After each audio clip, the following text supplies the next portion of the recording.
Oh, hey, chat. Hello. Welcome to the one and only Q&A stream in I was gonna say, is December. this the only one we've The only done in one. December? Yep. Okay, because I know we're not doing next week or the week after because we have Christmas Eve and New Year's Eve. So yeah, I didn't Yeah. know it's the only one though. That's hilarious. Yeah, Okay, yeah. Because you were out of town last week and the week before you that's true. saw Five Nights at Freddy's, I think. Yeah, that's right. That's right. Yeah. Okay, so they've been saving up. All right. Yeah, people have been saving up. They're ready. They're ready and raring to go. So I'm going to get to the rules so that we can start answering these questions here. First and foremost, we give priority to the bit messages and super chats since that is some real world money spent. Towards the end of stream, sometimes we have time for highlighted questions over on Twitch or regular chat questions over on YouTube. But please do not spam or repeat your questions over and over again in chat. You can get timed out or even banned if you're going to continuously do it. On the YouTube side of things, we prioritize super chats that are $5 and over. We have a large volume of questions that come in, and this is just a way for us to be able to prioritize and sort through and get through the questions. If we have time at the end, we'll go back to the questions that are under $5. But again, we'll have to save that towards the end of stream. Please watch the length of your questions. The longer it is, the faster I have to read it, the more likely it is that we're going to miss something or not know what you're saying, and we don't have time to go back and figure it out. Along those same lines, if you absolutely must break up your message into multiple parts, please keep it to 3 max. Again, we don't have time necessarily to figure out how part 10 related to part 2 and what it is that you're trying to say. So 3 parts absolute max. Also along those same lines, please try to keep it to 1 question per bit message or super chat. We have over 100 people combined here between Twitch and YouTube. So it doesn't feel like it's fair if you get to ask 5 in one and other people haven't even had a chance to ask 1. So please keep it to 1 question per bit message or super chat. Please, no spoilers. Not everyone has had a chance to see the latest and greatest stuff out there. I feel like it's mostly shows right now, more than movies that I have to worry about spoilers. Don't tell me how much Avatar is gonna suck. Let me discover it for myself. It's a journey we all have to go on together. Mhm. Well, not together, but you can simply choose not to see the movie. Which is probably best because I know you like those movies. If you're sitting next to me, I'd just be like, I would just ruin it for you. They're fine. My mother-in-law loves them. They're lovely screensavers. I feel like I missed something, but I also feel like I got it all. No swearing, Doug. Okay. Yeah, that's true. No swearing. All right, cool, great. Then let's get to it here. Dragon's Toy, thank you so much for that 68-month subscription over on Twitch. Welcome back. Appreciate that. Hello, lovely people. Doug and Heather, I hope you both have an absolutely amazing holiday season, worthy of the fabulous people you are. Much love, Dominic the Donkey sing-alongs and Rice Krispie treats on their way. Wave low, wink. Thank you, Dragon's Thank you so much. Yeah. Hope you have a great holiday as well. Also, yeah, let me be clear because I did say this is the last Q&A of the year, chat. This is the last Q&A of the year, not the last stream. Okay, yeah. Malcolm's still gonna be here tomorrow. Doug will still be here on Friday. I'll be here on next Monday. So like, it's not the last stream of the year, just the last Q&A of the year. Okay, great. Just wanted to make sure that was clear. Alexander, thank you for the 500 bits. What did you think of the trailers for Supergirl and Spielberg's next film, Disclosure Day? Merry Christmas! Day looks fine, I guess. I mean, it's just stuff we've seen from that group over and over, but it could be okay. The one thing that kind of bothered me, I know this is going to sound weird, but the cornfield stuff, that was Shyamalan's thing. You know, I know it existed before Signs, but it's like he was the first one to say, what if they're real? You know, like, let that be his silly idea. I don't know why they're trying to take that. But, and then Supergirl looked all right. I think I had the same thoughts everybody had. It did kind of look like Guardians. I do wish she would take the coat off, you know, and show the uniform. I mean, that's, you know, one of the fun things about, you know, the super families. They wear the cool uniform and everything, but I'm sure she will. As the film goes on. And I want to see more Jason Momoa as Lobo. Just a little bit we saw. He looks cool, but I want to see the whole thing. Sorry, I lost my place for a second. There we go. John, thank you so much for that $50 super chat. Thank Really you. So appreciate that. Thank kind. you. You said in the Nutcracker 3D review you had gone that entire year without saying a single F bomb after you made the review. Did you have to go through each review from that year to make sure, or was that all planned from the beginning? It was planned from the beginning. It was something my mom always made a big deal about. She said, "Well, I can't show your reviews to my friends because you say the F word so many times." I'm like, if you can show it to your friends, I don't know if that'd be. I'd probably be losing my touch. You know what I mean? But Yeah. So what I would do is when people would send a nice email or something saying, "Oh, you helped me through something" or whatever, I put them together in a little book for her, and I always call it "They All Like the F Word," and I give it to her. So it was one of those things. It was kind of for her, but it was also to prove to myself because that was also a criticism I had. Oh, we people just watch him because he says the F word over and over, which you don't really hear now as much of a criticism, but in the early days that was like kind of a big thing. So I was like, okay, let me see if I can do this, and nobody even notices, and they didn't. Which Twitch is Twitch. Thank you for that 13-month subscription over on Twitch. Welcome back. Thank you. Appreciate that. Hey, Doug, I was wondering if you heard about the unfortunate passing of the voice actor of Sheen from Jimmy Neutron, Jeffrey Garcia. I saw on Facebook that there were some heartfelt tributes to him from both Carl Weezer's voice actor, Rob Paulson, and Jimmy Neutron's voice actor, Debbie Derry. Debbie. See, I'm not the only one. They wrote it to that look way, at you. sorry. Oh, jeez, I just can't get her name right.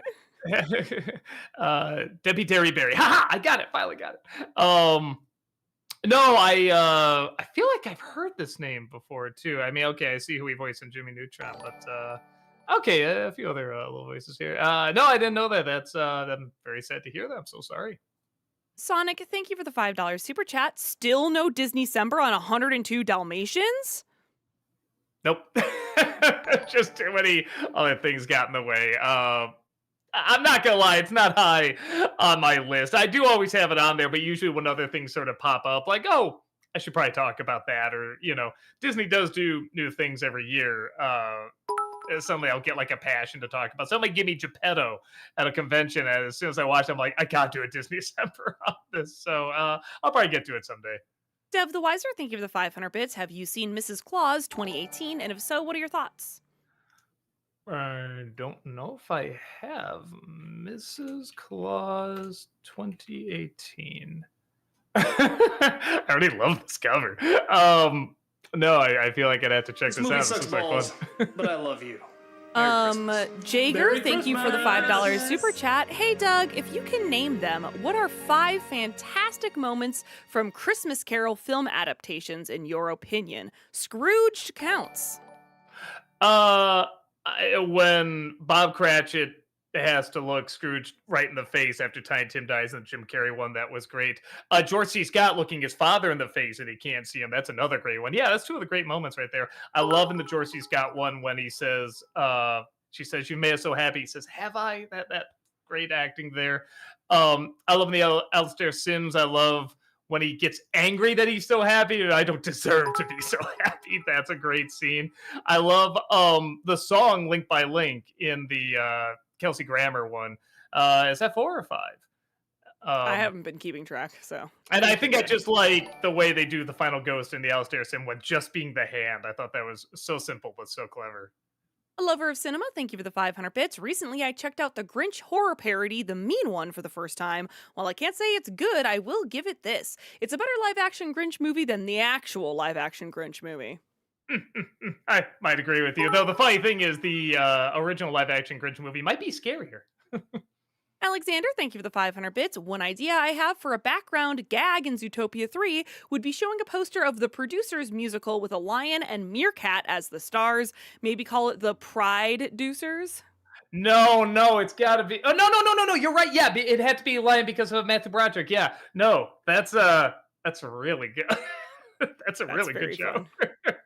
Matt Norton, thank you for the $5 super chat. In movies where Santa's real but parents don't believe, wouldn't they notice presents under the tree that they didn't buy? This bothered me, even as a kid.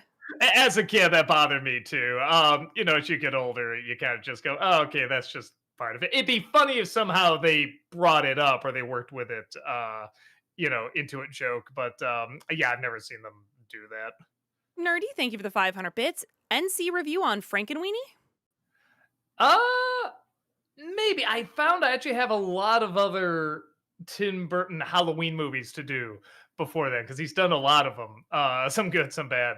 Um, so I'll probably get to those first. But yeah, actually, as much as I was making fun of the movie in the Corpse Bride review, I actually do like the film quite a bit. Matt, thank you for the $10 super chat. Hey, Heather and Doug, hope your week's going well. Just wanted to wish everyone a happy holiday and an awesome, see what I did there? New Year! Well, thank you so much. Right back at you. Hope you have a wonderful holiday and a fantastic New Year. The Wizard of What, thank you for the $5 super chat. Merry Chrysler, Santa Claus. I started the year with a pizza question. Now I'm ending it with one. What's your ideal pizza order? Just sausage. I'm very boring that way. Yeah. Sometimes if I'm feeling really ambitious, I'll get half sausage and half cheese because sometimes I just want the cheese. Just the juices and everything is enough. No, I'm very, very boring when it comes to that. I like simple flavors, I find. Movie Mike, thank you for the 500 bits. So I saw the Animal Farm trailer. I have not read the book, but I can see what you don't like. I don't like it. It seems like such a nothing film, and I can't take the villain pig seriously with Seth Rogen's voice. No, I mean, the original might be my favorite, but at least one of my favorite books.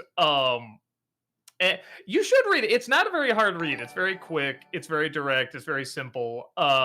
In some respects, it almost is written like a kid's book. But obviously, what's talked about is very, very adult. No, it's a shame. It's a shame we're never going to get like a great adaptation. We've had some that are passable or okay, and even some ambitious ones. The one that ran on TNT is very ambitious, but it still doesn't quite work. So yeah, it's a shame we can't. And they all have. I'm just assuming this one's going to have a happy ending too. That's the thing. They all have happy endings. It's like no, it's supposed to be a downer ending. Alex the Animator, thank you for the 500 bits. Doug, about a year or two ago, I think I told you that in the movie Rockadoodle, the Duke of Owls was responsible for making the sun rise without Chanticleer singing. It was actually more of an assumption than a fact because the movie never provided an official reason why the sun rose with Chanticleer singing that one time in the movie, so I just want to apologize for that misinformation. God, I've been thinking about it for years. Every night before I go to sleep, I'm like, oh my God, what the person said about Chanticleer and everything, the sun coming. I mean, I couldn't sleep. I couldn't sleep. I don't even remember it. It's fine. The Disney Nerd, thank you for the $5 super chat. Movie recommendation, check out Anna and the Apocalypse. It's a zombie movie that is also a Christmas movie, and it's a musical. No, the zombies don't sing. Sounds familiar. We may have watched that for a watch party, like way back in 2020 or 2021, when we were still doing watch parties. Or maybe it was one of those that was on there. I can't remember if I actually saw it. I remember the ad for it. I don't know if I've actually seen the movie. I gotta go watch it because it does look like fun. Alexander, thank you for the 500 bits. Personally, I find it difficult to separate Jason Bateman's voice from the character of Nick Wilde. Do you think he might be in the same league as Ratigan, Hades, and the Genie in terms of how well the animation matches the voice? Maybe. I don't quite want to put him in that category, but he's pretty close. I think part of the James Woods and Robin Williams and Ratigan and everything is just how smoothly and precisely they moved with the voice, where almost by design the Fox is much more laid back and kind of smooth and everything. So it's almost something where it's almost impossible for that to happen unless the voice was also very slow, very laid back, which I mean it kind of is, but it's also got that quippiness, that quickness to it and everything. So I won't quite say that, but it's close. It's very, very close. Sonic, thank you for the $5 super chat. 2017 Power Rangers before NC on Moana remake? Maybe. Aries Red, thank you for the $5 super chat. Did you Walker the Doug? Nah, and he shit all over the place. Crunchalong, thank you for the Pooped all over the place. right, YouTube. We said pooped. Crunchalong, thank you for the $5 super chat. What's your favorite Natalie Wood moment from The Great Race? I personally bust a gut when she started singing "My Country 'Tis of Thee." That's pretty great. Man, I don't know. Just all the anytime she tries to have her battle of wits with Leslie, that's always great. I also love when Fate's garage blows up and just the choreography of them just trying to kick her out and her coming back in and the slapstick during that moment is just so perfect. All three of them just nailed that moment so brilliantly. Dev the Wiser, thank you for the 500 bits. What are some of your favorite Batman comics? Uh let me see. I mean, obviously, the Killing Killing Joke? Joke, right? Yeah, Yeah. that'd be up there. Um, there's a Two-Face comic that came out when the Batman Forever came out. It was just a standalone comic that I thought was pretty good. There's a few Scarecrow comics I remember. See, here's the thing: I remember a lot of them being really good, but I don't remember the names of them. So yeah, I do remember the one with the fish was pretty cool. Yeah, I guess those are good for now. Sonic, thank you for the $5 super chat. The Oh, O Arkham Asylum. That's another one. That's like one of my favorites. Arkham Asylum is what it's called. the O is silent on Blitz.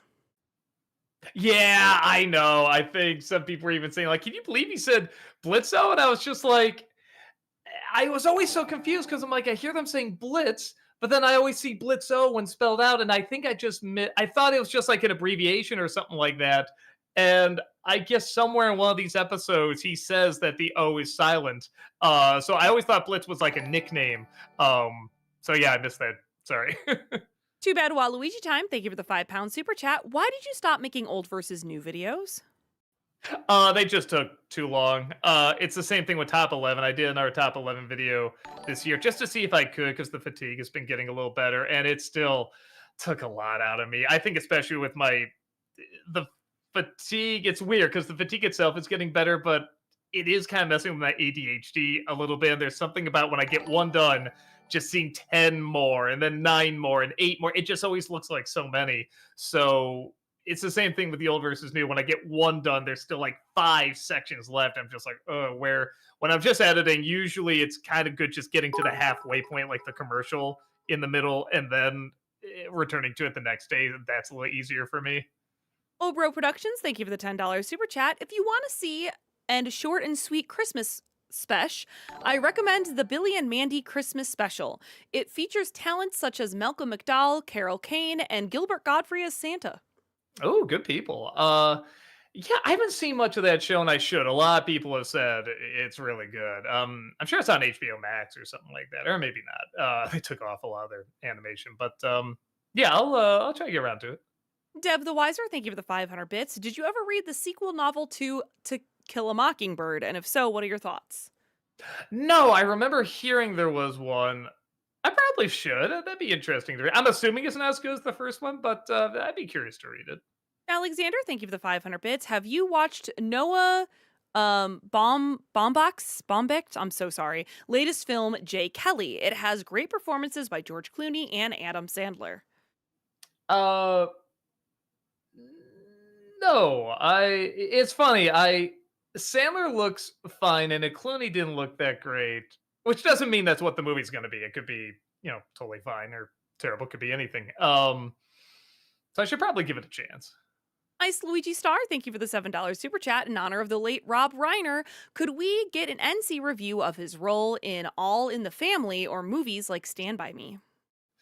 Um, I already see in January. I try to do movies that I don't know if they'll do good or not. I can't take a chance on them. I feel like I've talked about the Rob Reiner movies I want to talk about. I mean, Happen is awful, clearly. Mhm. But yeah, in terms of like finding a movie to talk about, like, man, I really want to talk about this movie. I mean, Stand By Me would probably be the closest, but I don't know what I could add to it that everyone else hasn't already talked about. I feel like it has to be something where I can add something new to it. He was wonderful as a meathead in All in the Family, though. It's one of those where everybody remembers him as a director. I always hope that performance never gets overlooked because he really was great in it. Sailor Aaron, thank you for that 54-month subscription over on Twitch. Welcome back. Appreciate Thank that. you. Woohoo! 54 months with this awesome crew. Also exciting news. I'm going to be an auntie again. My niece Alina is going to be a big sister in June. I don't know the gender of the baby yet. We'll probably know on Christmas. Anyway, Merry Christmas and Happy Holidays to everyone. Back at you and congrats. Dev the Wiser, thank you for the 500 bits. What are some of your favorite video game characters? Video game characters. Samus is great. I always feel bad when they don't get that character right. Like she's supposed to be kind of the faceless, badass. And they're like, what was that? Was that other M where she was obsessing over the baby, and that just felt so weird. Well, let me see. What's some other good? I feel like they've come such a long way. That character from the Star Wars game, was it the first sister, second sister? What's it called? Oh, Trilla, was that her name? Oh, yes. Yeah, you got it. Yeah, Look at you. yeah, that was a great character. God, I'd have to look at like a lineup of characters. Yeah, man, maybe I'll even go through real quick. But yeah, you can do it maybe while I look some up here. A lover of cinema, thank you for the 500 bits. Heather, I recall you saying in the past that you're also not a big fan of the live action Grinch like Doug and other people out there. Any particular reasons as to why? Maybe similar to Doug? Well, okay, I feel like a lot of people have nostalgia for it, and I kind of have the opposite. I was like a freshman in high school when that movie came out, and my three little brothers were obsessed with it. And my little brothers wanted to watch it every Christmas, and it was like, oh my God, not this again, you know? So my nostalgia for it isn't like it fills me with so much happiness. It just makes me remember being an annoyed teen at my little brothers and like, this isn't even that good, guys. I'll say the two leads in Last of Us, they're great characters, and then what was the Ragnarok? God of War, Kratos? that's what I mean. Yeah. Yeah, Kratos is really great. So yeah, there's some for you. Alexander, thank you for the 500 bits. Have you watched Wake Up Dead Man? It's definitely the darkest Knives Out movie yet and has some of the most interesting characters of the series. Yeah, we're about a third of the way through it. We got to the point where the detective comes in. And we're liking it so far. Sean, thank you for the $10 super chat. Recommendation for you on your break in January, The Sure Thing, with John Cusack, Daphne Zuniga, directed by Rob Reiner. RIP takes place during Christmas. It's only available on YouTube, Blu-ray quality. Yeah, I have heard that was pretty good, especially because I haven't seen that actress in too much else aside from Spaceballs. So it'd be nice to see her in just something else. Alex the Animator, thank you for the 500 bits. So, Doug, are you going to do an NC review of Rudolph the Red-Nosed Reindeer, the 1998 animated movie, or Rudolph and the Island of Misfit Toys for Christmas this year?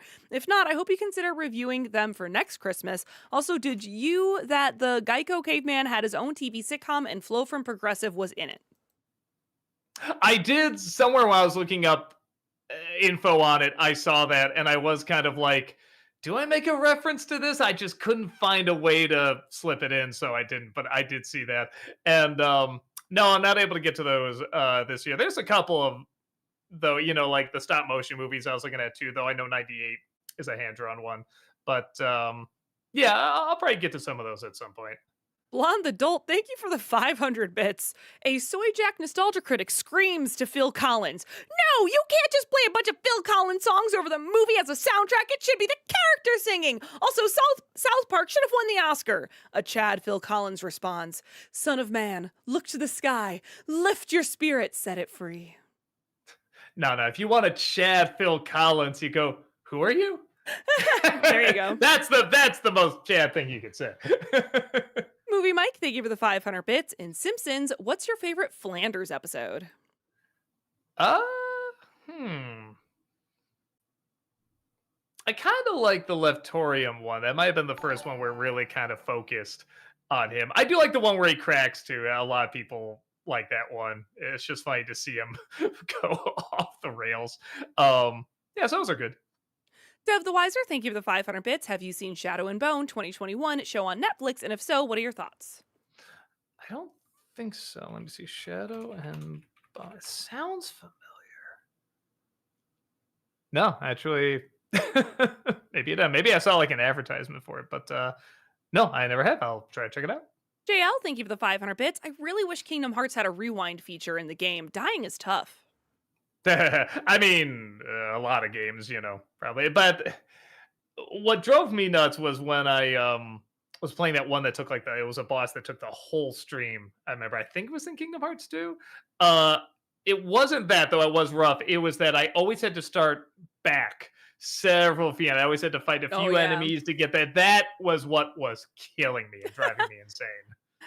Bro Productions, thank you for the $5 super chat. I would love to see you review Babe, Pig in the City. I know you love that movie, and I would be interested to see your detailed thoughts. I thought about it. I thought about almost doing both movies. Uh, kind of like what I do with the Shrek movies. But it's funny because the first one would probably be so short, and the second one would probably be so long because I do have a lot of stuff to talk about with that. I do think it's very, very underrated. At some point, I'll probably get to them. Sean, thank you for the $5 super chat. In Christmas Story, what do you think the last scene with the parents sitting in the living room with the Christmas tree? It's my favorite scene. Oh, mine too. I love it. That's like Christmas to me. Just a little moment. There's the tree there. Just your loved one comes down. Hey, look out here. Look at the pretty little thing outside our window. Oh, that's nice. And they just kind of put their arms on each other. That's perfect. That's beautiful. That's such a loving, simple moment. JL, thank you for the 1,000 bits. Doug, when you were playing Kingdom Hearts, did you ever get Sora to level 100? I don't know. No, you It's definitely been didn't. so long. Yeah. You didn't grind enough for that. No. I can't even remember what that means exactly. It's been so long. Dev the Wiser, thank you for the 500 bits. What are some of your favorite documentaries?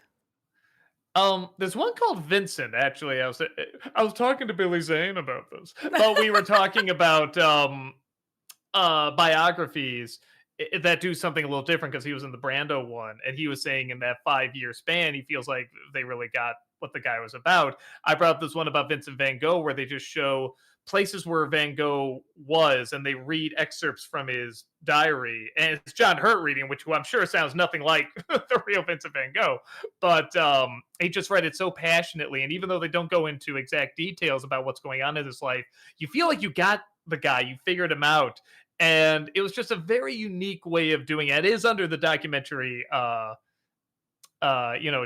Technically, I like documentaries that kind of experiment a little bit without feeling gimmicky. Yeah. And that one definitely didn't. Movie Mike, thank you for the 500 bits. And Stand By Me, what is your favorite Chris and Gordy moment?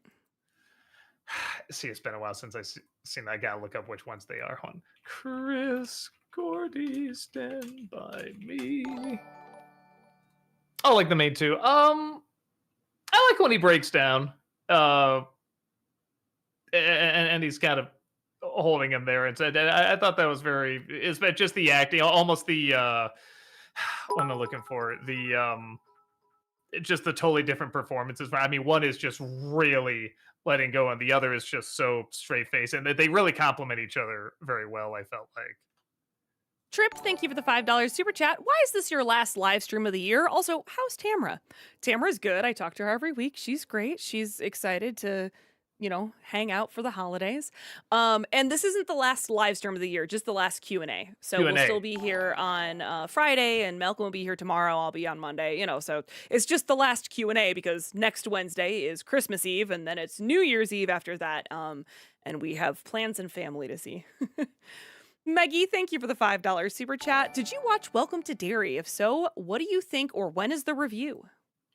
I saw the first 2 episodes of the first 3 episodes, but I saw the first few and I was liking it. Somewhere we just kind of fell off, and we should get back on it because a lot of people have been saying it's really good. It was one of those where I was enjoying it, but I wanted to, because I had so much else to watch, I wanted to wait and see if people sort of justify, is it worth the effort to watch more of it, and a lot of them are saying yes. So yeah, I will definitely drop back in and watch that. A lover of cinema, thank you for the 500 bits. Have you watched Violent Night yet? And if so, what do you think? Not yet. I got it on the queue to watch it. I was trying to think. I think it was one where I was showing my wife the movie, because it's always one of those things where it's like, if I'm gonna watch a movie, it's not for a review. I got to either watch it with her or find my own time to watch it. I can't remember if she said she was interested or not, so I got to double check. Tony, thank you for the $5 super chat. What's your favorite non-Treehouse of Horror Simpsons episode that's segmented into 3 parts? Mine is the Bible episode. It's in three parts. That's very specific. It's very specific. I feel like there are ones where they do that, where everybody it's almost like an anthology kind of thing. I'm not saying this is the best one. It's just the one that's popping in my head. I think the one where they parody Amadeus. I remember that being a little funny. When Martin is playing not Mozart, Beethoven, and he's now the hot thing, over Salieri, and he just goes, ha ha ha ha. That really made me laugh. Blonde Adult, thank you for the 500 bits. Doug looks like Asajj Ventress's stepdad, who politely disapproves of her decision to join the dark side. Not a fan. Not a fan. My Ren and Stimpy shirt that he would wear is also very disappointed. Dell, thank you for the $10 super chat. Doug, I recently watched The Grinch, Jim Carrey, in theaters, and while it may be a bad movie, I have to admit it had me laughing. What are your thoughts on this movie from a comedic perspective? It's very hard for me to separate the comedy from the source material. And I'm sure there are some moments where I legit laughed. I mean, there must be something in there, but it really is one of those where I cannot separate. And that could very well be the problem. I mean, Ron Howard even said, to his credit, he said the original is so good, we didn't even attempt to try anything like it. We just went for something completely different. Okay, it's still an adaptation, though. So, yeah, it still didn't work for me, but I'm not gonna say it's like the worst humor I've ever seen. I've seen like far, far worse. I'm sure there must be something that maybe. Oh, I do like when the car passes him by. He says, "It's because I'm green, isn't it?" That was just so stupid. I kind of loved it. So yeah, there's got to be one or two in there. Star Wars, thank you for the 39-month subscription over on Twitch. Welcome Thank back. you. Appreciate that. Doug, have you ever seen an indie movie called Spun 2002? It's a dark comedy about a drug dealer and his customers, starring Jason Schwartzman, John Leguizamo, and Mickey Rourke. It has some cool animated parts. Yeah, no, I don't. Is that Brittany Murphy too? No. Oh, Mia Servio. Maybe that's who. No, that is Brittany Murphy. Okay. Looks interesting. Yeah, I like a lot of these people. All right, I'll try to check it out. Son of Tucson, thank you for the $5 super chat. Hey, Doug and gang, Merry Early Christmas and Happy Holidays. What's the worst movie you've seen this year? Mine is Weapons. That's a hot take. Yeah, I was gonna say I like weapons. Hold on, 2025 movies. Is it not War of the Worlds? I mean, I feel like it's got to be War of the Worlds. I'm sure I've seen ones that made me angry, but that one was pretty fun. Yeah, Wolfman was pretty dull. It'd be hard to say worst of the year, though. I heard Smurfs was awful, the new one that came out. Yeah, I feel like I gotta go with War of the Worlds. Sean, thank you for the $10 super chat. Have you seen The Apartment with Jack Lemmon? If so, favorite part. Heather, if you haven't seen it, please do so. You would love it. It's one of my favorites Christmas and New Year's movies. It is a very, very good movie. My brother actually pointed me in the direction of it, and it was funny because he says, I forget the guy's name, but he plays the absent-minded professor, and he's the villain in this movie. And what a I mean, he just always played the wholesome guy, the wholesome, with the pipe and everything. To see him just the exact same delivery, but just saying these awful things to this woman in that exact same tone was just like, what a monster this guy is. No, it's very, very good. Have you seen that, Heather? I haven't, no. It is. It's a good New Year's movie. I guess Okay. technically it's a Christmas movie, but it is a very, very good New Year's movie. Sometimes we Nice. do put it on around New Year's. No, it's worth it. It's a very, very good film. Obro Productions, thank you for the $5 super chat. I really liked the villain in Zootopia 2. I immediately clocked that they were the villain as well, but the why and the how was what made them interesting. Yeah, I guess that's kind of where the mystery lies is, like you said, what and why. And it was interesting. They didn't do that much for me. Honestly, if for any other reason, I was liking the fake outs more. I was like, actually, these characters would be kind of more fun villains, but main villains, I should say. But yeah, no, I still found it all very interesting. Clever Hilarious, thank you for the $5 super chat. Hey guys, what are your New Year's resolutions for 2026? Listen, I'm just trying to get to Christmas right now. Yeah, I've never done New Year's resolutions. It's not like I'm against them or anything like that. It's just not something about it's not how my brain is wired. I don't even do them by accident. You know what I mean? So yeah, I guess I'm just not one of those guys. Movie Mike, thank you for the 500 bits. And Django, what do you think of Leonardo DiCaprio's character, Kelvin J. Candy? Do you think he's a good villain? The character is a fun villain. The performance works just well enough. It's another one of those where I am super aware of the performance. Yeah. He is just like smearing it with smug and be aware of, this acting and everything. But I mean, I think that's kind of part of the point, and the character is just supposed to be so smug and so arrogant.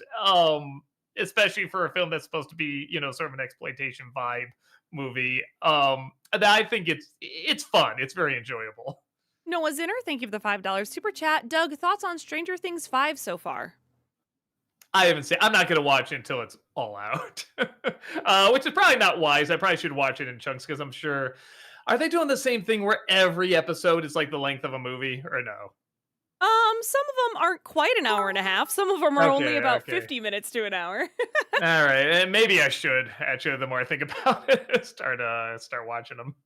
JL, thank you for the 1,000 bits. What world would you like to see in Kingdom Hearts 4 be made? I was frozen today. I like to see Coco. I don't know if they would do gargoyles, but I think that'd be pretty cool, just flying around the city. I know it's just New York, but like, gargoyles, New York, the way they draw it, in that world would be pretty cool. And the movie didn't do very well. It's only a so-so movie, but the World is Strange World, I think would be really, really cool if they did that. Or even Elio now, that'd be a great world to have him fly around. Ramirez, thank you for the $5 super chat. Question, who would you consider your Mount Rushmore for comic book actors? Mine are Christopher Reeves, Kevin Conroy, Hugh Jackman, Robert Downey Jr. Oh, we're including voiceovers. Oh, good lord. Yeah, I think that had to be Kevin Conroy, Mark Hamill, Christopher Reeve, and Michael Keaton, maybe. If you're including voice actors, but yeah, that's rough. It's hard to dwindle it down to 4. Movie Mike, thank you for the 500 bits. Which Matt Groening protagonist do you like more, Homer or Fry? Probably Fry. Homer's had probably funnier jokes over the years, but Fry's a little bit more human, and when they do something bad with that character, it doesn't hurt as much as when they do something bad with Homer. When Homer's not good, he is so obnoxious. When Fry's not good, he's just, all right, that joke just kind of missed. On to the next one kind of thing. Merry Christmas. Blonde Merry Adult, thank you for the 500 bits. Christmas. In Lethal Weapon 2, in the scene where Mel Gibson does the you-know-what salute and says, big smile, you can open your mouth to make the joke, then you hear some scribbling off screen and see a pen moving, and you go, WTF, and the pen says, I'm the joke. I'm writing myself. That's not bad. It's actually not. Yeah, I've never thought of that before. The pen literally writes itself, writes the joke. Yeah, it's not bad. If I don't do it for that, I might do that for another one. That's a good bit. Jortendo, thank you for the $5 super chat. Can you play Metroid Fusion on stream? Also, top 11 Frasier episodes. We definitely can't do top 11. Can't Maybe, do top like, 11. Top 2. My absolute favorite is the restaurant episode. That's hands down my favorite. But Metroid Fusion, I just found out I'm only halfway through Final Fantasy Rebirth, man. So I don't know how long it's gonna take to get through that. Levi, thank you for the 11-month membership over on YouTube. Welcome you. back. Appreciate that. Next Christmas, how about looking at VeggieTales, The Star of Christmas? And then in April, it's follow-up An Easter Carol, an Easterized Christmas Carol. Yeah, I gotta get to one of these VeggieTale movies. I have it on the list. I didn't even know there were so many. I thought there may be 2 at the most. So yeah, it shows you how behind I am on those. Sean49 Doctor, thank you for the 500 bits. Hey Doug, did you ever see the 2002 remake of The Magnificent Ambersons? It's basically more faithful to the version Orson Welles made before RKO went behind his back and recut it. Perhaps an NC? What was the year on it? 2002. 2002. Was it Oh, was it a re-edit or an actual They said remake? remake. Magnificent Ambersons. I never have read the book or anything. Yeah, no, there it is. I have seen the trimmed down Orson Welles one. Which is fine, but again, who knows what he actually had in mind, when they chopped it down. So that might be interesting to check out. Alex Kirby, thank you for the £10 super chat. Do you think you'll come to a UK convention in the future? Been watching your videos since 2012, and my partner and I quote them all the time. They're hilarious and have been a great comfort to me. Well, thank you so much. And yeah, if you want us out there, just tell a convention out there, you want Joe Awesome out there and see if they have us out. I've been there one or two times. I've always had a great time. Sean, thank you for the $5 super chat. Recommendations for you to watch during your break in January: Jeremiah Johnson, Rip Redford, The Bear, 1989, The Sting, Bishop's Wife, Family Business, 1989. Yeah, I definitely got the bear on there because that's one I've always wanted to see since I was a kid. For some reason, my mom wouldn't let me, and it's almost like, haha, I'm seeing it now, and I don't even know if I'll be that interested, but it's just one of those where I still remember the trailers and everything. It's one of those where I'm gonna see that when I grow up, and I never did, so I had to follow through. Groovy Seeker, thank you for the 500 bits. Doug and Heather, you're approached by the spirits of Christmas past, present, and future. They want you to take over one of their jobs to make sure they're doing theirs well enough. Which one would you pick, and what kind of person would you visit first to bring back their holiday cheer or redemption arc? I mean, I feel like it'd have to be the past. Right? Past I has kind of like got a written lot all of over fun. me. Yeah, I mean, it's practical how I make my job. If not the past, maybe the present, because I do enjoy the present quite a bit. But who would I go to bring stuff? I don't know. I guess I don't know. I can't think of anyone. Anyone I call Rob. out is going to sound like, yeah, Rob, there you go. It's like, that's one thing. Anyone I call out is just going to be like, oh, so you're saying blah, blah, blah. I'm like, I don't know, sure. What up, JD? Thank you for the $5 super chat. Since we're getting a 3D adaptation of Animal Farm, what do you think of the 1953 animation or the 1999 live action versions? Uh, Getting a both third, are, sorry. yeah, both are ambitious. The TNT one is especially ambitious. Um, Both have a lot of flaws, but they're not awful. They don't quite work, but they're not. It's hard to say they're bad. They definitely understand the source material and are doing their best with it. But yeah, I feel like each has a piece of the puzzle. If you could kind of somehow combine them, which I thought maybe this one was going to do, but clearly it isn't. This newer one. So yeah, but I don't regret seeing them. I'm waiting for that great adaptation. Talons of Water, thank you for the $10 super chat. Any changes made by the Star Wars special editions that you feel were unambiguous good? For me, it's the added scene of Luke reuniting with his friend Biggs in A New Hope and replacing the song Yub Nub. I go back and forth on Yub Nub because it's funny. You're right. The song itself is kind of annoying, but I do like the music when he sees, I guess no one give away, the ghost at the end. I like that music there in the during the song, and I kind of miss that in that scene. But I kind of like showing the different planets celebrating at the end of Return of the Jedi. I kind of like that. I'm sure there's one or two other things that I liked, but there's not a ton. I'm not even someone that like hates the special editions or anything like that. Just in terms of like, whoa, that made that a lot better. I can't think of a ton, but I'm sure there's a couple in there. On a Joker, thank you for the 500 bits. So I watched the German animated movie Feel a Day, and dude, it is way darker than Watership Down, though also strangely poignant, though that may have been the edibles. As a lover of dark tones, you gotta see it. uh, I have seen this. Oh wait, no, or did I finish it? Okay, so I didn't finish it. I gotta sit down and watch the whole thing, but I was interested. Yeah, in where it was going. The movie itself was kind of hit and miss, and that probably is because of the dubbing. Probably felt a little rushed, but no, it's definitely got like a dark edge to it. And it is one I should probably sit down and watch the rest of. Strider for Life, thank you for the 500 bits. If they made a reboot of the Inspector Gadget cartoon, Malcolm would make a great voice actor for Dr. Claw. I agree, definitely. Movie Mike, thank you for the 500 bits. In V for Vendetta, what do you think of the relationship between Natalie Portman and Hugh Weaving? How do I put it? The same way you look at like a Christmas rom-com, I just saw Love Actually for the first time, and I'm like, okay, I'm not supposed to look at this as literal. I'm not supposed to look at this like if this was in real life, kind of thing. I'm supposed to kind of give myself to the idea and everything. I think the same thing goes for that. I think that's very important to keep in mind when watching it. Um, with that said, I did like it. I thought it worked pretty well and getting the point across, and they have good chemistry and everything. But yeah, it is one of those things where it's like, just do not take it literally. Sean, thank you for the $5 super chat. R.I.P. Peter Green Zed's dead baby.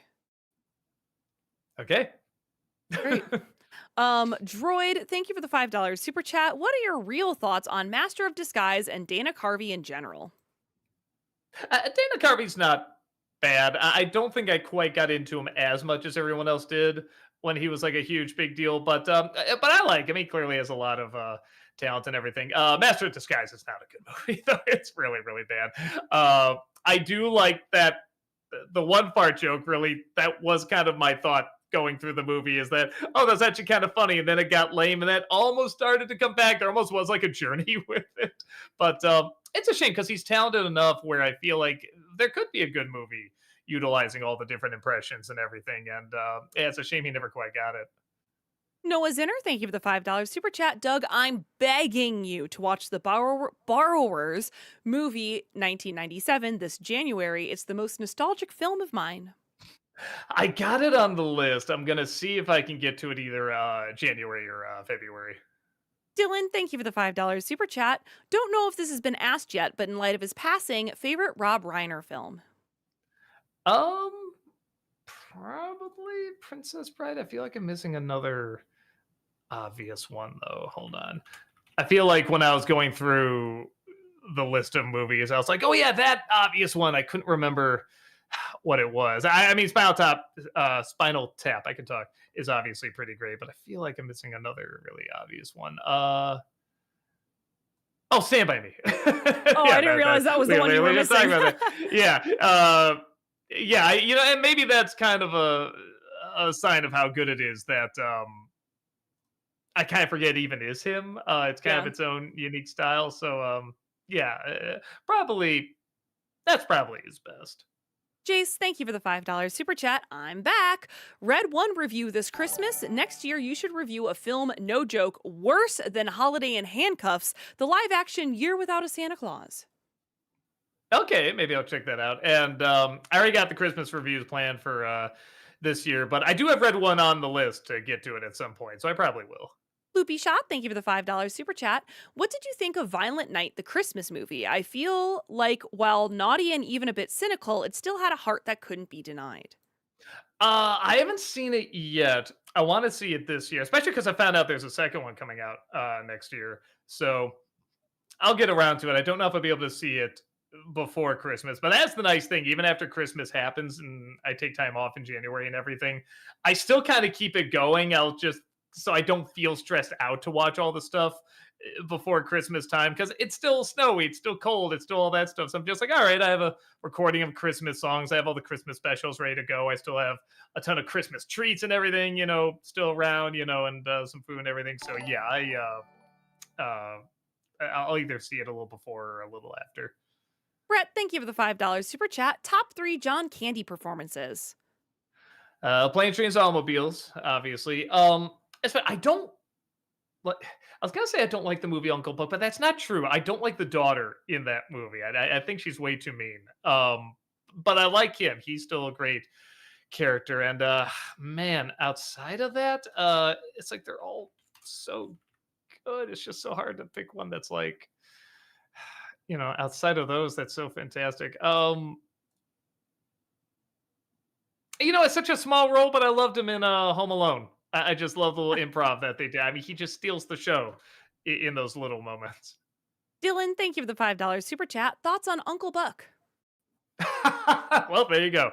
No, it's funny because I was just talking to Joe Ramone, the Hats Off Entertainment guy, because he has a commentary on that movie. He's the huge John Candy guy, and I talked to him about that because I said I remembered it not being good, even though I thought he was good. Watching it again, I'm like, No, this is a good movie. Just everything around the daughter is just so awful and so mean. I usually like mean characters, and Hughes is really great at that. But it was just so distractingly mean to me. And I talked to him a little bit about it.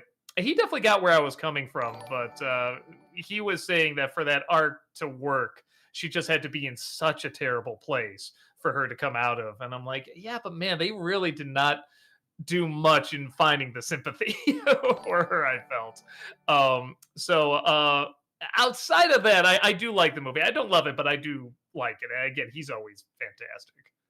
Spike Bebop, thank you for the $10 super chat. Did you see the teaser for Street Fighter movie 2026? Do you think it looks better or worse than the 1994 version? Also, will you review The Legend of Chun-Li?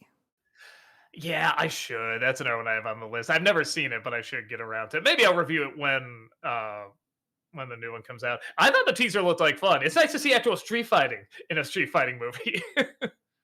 The Ultimate Frozen Fan, thank you for the $5 super chat. Doug, if you haven't already, you should watch Wake Up Dead Man. They're calling it the best of the three, and I agree. It wasn't easy to figure out as the other two. Yeah, I started it. Like I said, maybe a third of the way through. I'm at the point where the detective shows up, and I'm liking it so far. Movie Mike, thank you for the 500 bits. What do you think of Sir Pentious from Hazbin Hotel? That's the snake, right? Yes. It's it's funny because there's so many characters in the first one that when he popped up in the second season, I was kind of like, who's this guy again? And he had like this huge thing in the first film where or the first show season. I was just like, oh shoot, I like really forgot about that. So I remembered him a lot more in the second season, him trying to put, you know, stuff together, him being like a tinkerer and doing gadgets and stuff like that, and that he's been redeemed and everything. I like his song that he had in heaven. I thought was very good. Yeah, I even though he doesn't do as much, I'm sure I actually do remember him a lot more in the second season. Funny enough. Jager, thank you for the $5 super chat. Thoughts on the Farley brothers' second and third films, Kingpin, and There's Something About Mary? Any moments in those films that you die laughing at? Oh, several in There's Something About Mary. I saw that movie several times when it came out. And they were the dog scenes. I think him trying to bring the dog back to life was just so funny. And then the whole scene with him being trapped in the bathroom was so great. Yeah, no, I love that one. And Kingpin's really great too. There's a lot of really, really good jokes. I love Bill Murray in that movie. I think it was the first movie where we saw him as like the villain. He's like the straight up bad guy. I also like it as, without going too much into it, a kind of a downer ending. It's not the happy ending you think it would be. There's like happy things about it, but it's hard to say, it was entirely an upper. Super Tom brother, thank you for the $10 super chat. You should have a sign in your front yard that says "Beware of Doug." Oh, like the Far Side comic. Yeah, again, I'd just be stealing, so I'm not a fan of that. And people already know to beware of me. Mr. Heavy Metal Harry, thank you for the €10 super chat. I wanted to love American Dragon because I love dragons and superheroes, but every time Jake opened his mouth, I wanted to throw up. The humor was too juvenile too. I wonder if a reboot's a good idea. If you watch it to the second season, they do fix a lot of that. Dante's allowed to use much more of his regular voice.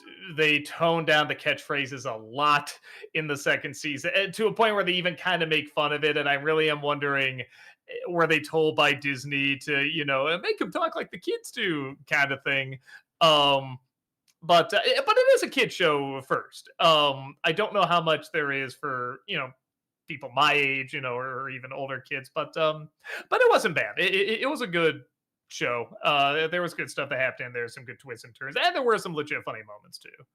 Headshot, thank you for the $5 super chat. I like this. Merry Christmas, you guys. Deck the fans holding back credit cards. Fa la la la la la la la. Ah! Beautiful. Hey, that almost timed out. Perfect. Yeah, that was perfect.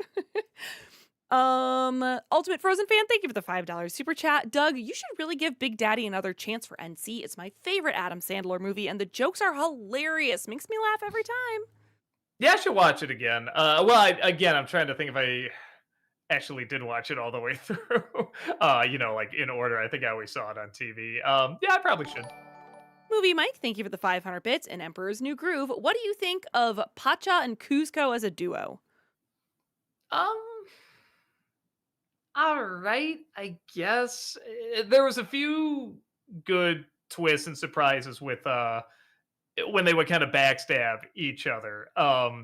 That were legit kind of surprising. You think, oh, they learned their lesson, then they would still backstab the other. So I like that.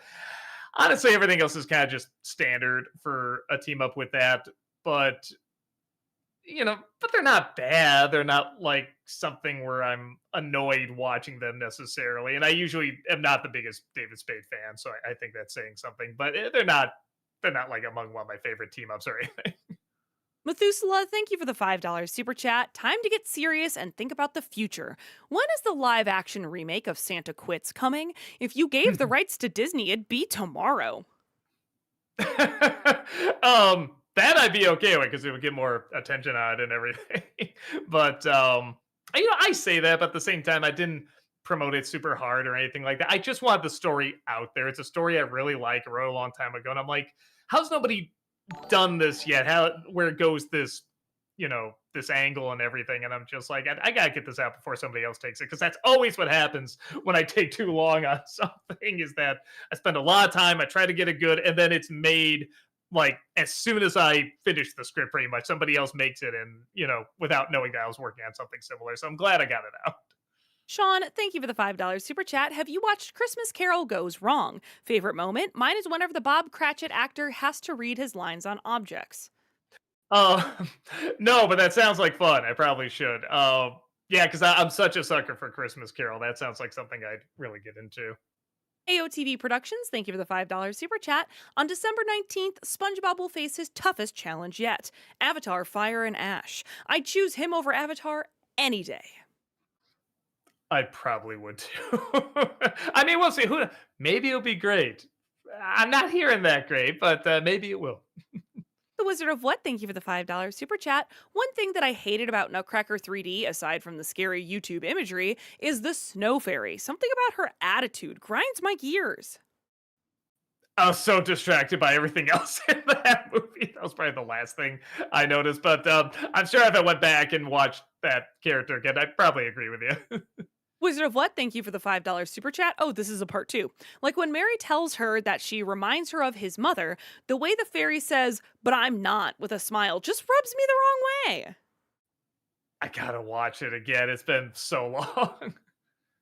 Blonde Adult, thank you for the 500 bits. Doug Walker screams, "I remember it so you don't have to. I remember it so you don't have to. I remember it so you don't have to, Shyamalan." And M. Night Shyamalan just looks at Doug with the Chad blank stare.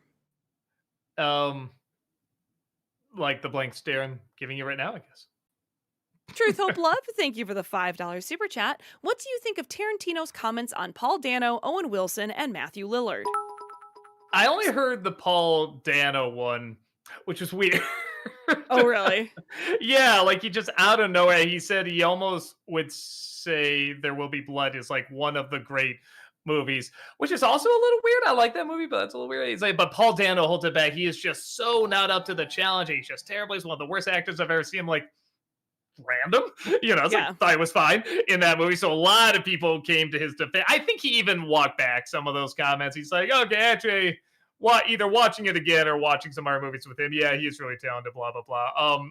The other ones I didn't know. I heard something about Matthew Lillard, but I don't know what it is. I mean, honestly, I love Tarantino's films. I don't put much investment in hearing him talk. That's not even to say he doesn't have interesting stuff to say.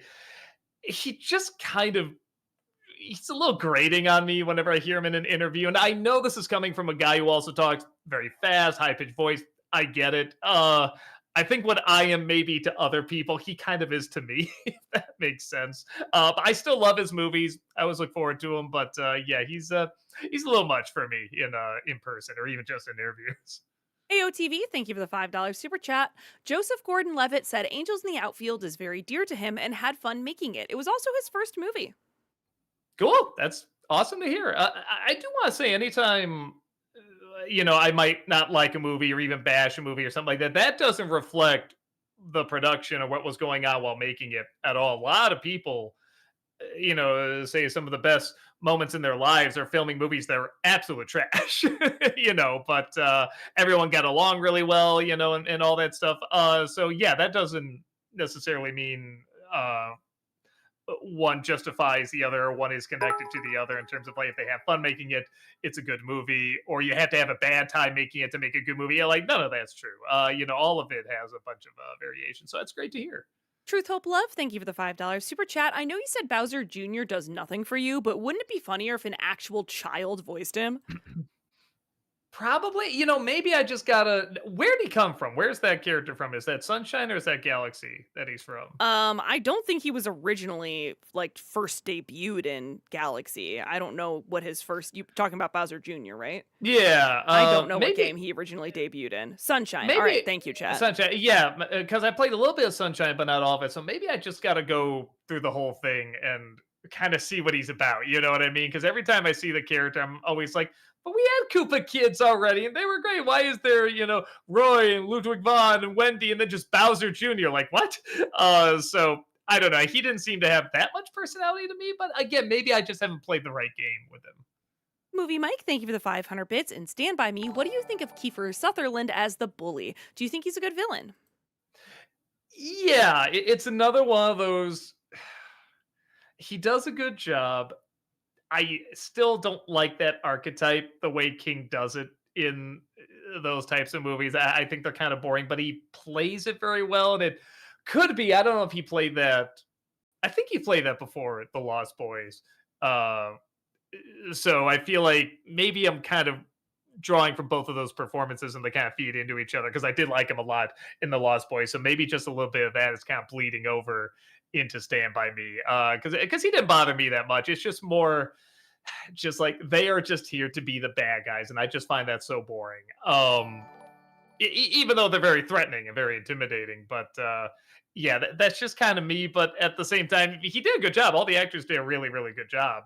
Um, and like I said, I think that bleed over of a similar performance from Lost Boys. I could be reading into that and sort of projecting that onto there too.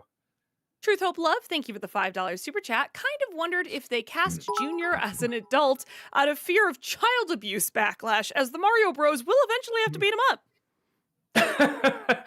Unlikely. Well, he's a dragon and everything. I mean, I don't know. I wouldn't think that. Tree Mage, thank you for the 510 bits. Not really a question, just wanted to say your Simpsons Christmas special review brought back a lot of nostalgia for me as a 90s kid. Merry Oh, Christmas. thank you. Yeah, no, I love. I can't always say they're good, but I do like sometimes watching those old Simpson episodes. Adriana, thank you for the $10 super chat. Even though I've only asked a few questions in general, some stupid ones even, I'm so grateful for the acknowledgement, especially the birthday shout out in 2024. Thank you and Happy New Year.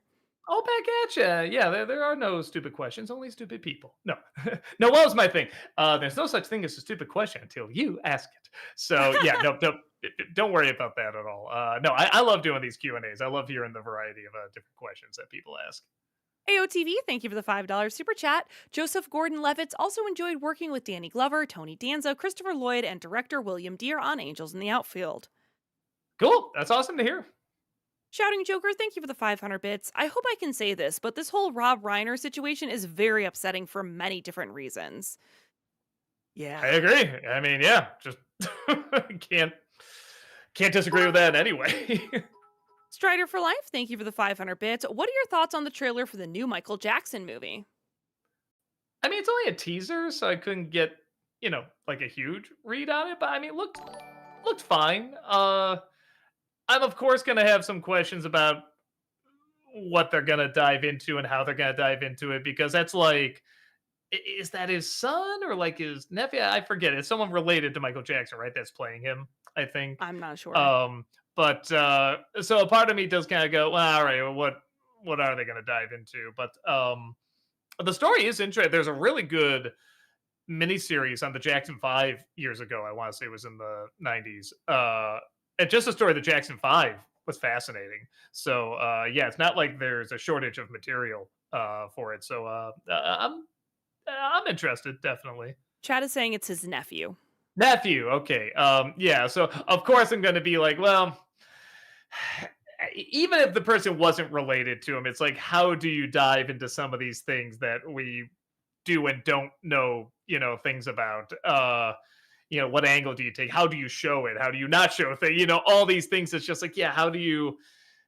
I don't know how you do that in a movie. I hope they find a smart, way to do it. I mean, top of my head, I don't know how I would do it, so I'm very curious how they're gonna tackle certain things. Shouting Joker, thank you for the 500 bits. Who do you think is more annoying, Timon and Pumbaa from Mufasa or Olaf from Frozen 2? Man, I gotta think. I gotta think. They're both pretty annoying. Man, I don't know. Can it just be a tie? This is one where I'm like, I really can't choose one. Every time I think, well, that one did that. Nah, but they both kind of do the same thing. They interrupt the movie with their comic relief, and they're not that funny. I guess I can say at the beginning, Timon and Pumbaa got some laughs out of me in that second film, so maybe they're a hint in the lead. ATM, thank you for that 4-month membership over on YouTube. Appreciate that. Welcome back. Thank you. I think the 2006 DS Christmas Carol video game that went with the Carrie movie is a pretty good Christmas Carol adaptation on its own. I hope you and your family have a great Christmas. Boy, that's a lot of things I wouldn't think would usually go together. Probably try to look that up. And back at you. Lou Hartman, thank you for the 500 bits. Hey y'all, Merry Christmas and Happy Holidays. Would you ever consider revisiting Iron Man 3 for a Christmas Nostalgia Critic? Yeah, it is kind of a Christmas movie, isn't it? Probably not, but a part of it is because I just don't have a huge passion to talk about it. But every once in a while, when I kind of run out of like Christmas material, I might try to, you know, do something that's just one of those technically a Christmas movies. So we'll see. I say never because I've done a lot, and I think a long time ago I did like a top 10 or top 11 movies I'll never review for Nostalgia Critic, and I've reviewed the majority of those. So yeah, it shows what I know. I know a guy. Thank you for becoming a member for 22 months over on YouTube. Thank Welcome you. back. Appreciate that. Will you watch Bad Guys 2 for your 2025 catch-up video? Yeah, I have it on my list of movies to watch my time off. So yeah, I probably will. Movie Mike, thank you for the 500 bits. In Zootopia and Zootopia 2, who do you like more, Nick or Judy? Probably Nick. Just the smirk on him is so great. Anytime I see that fox smile, I'm just like, oh my god, love the design of this character. B-Sip, thank you for the $10 super chat. Hey Doug, have you ever seen Gendy Tartakovsky's Primal? Tartakovsky would make for a fantastic NC retrospective.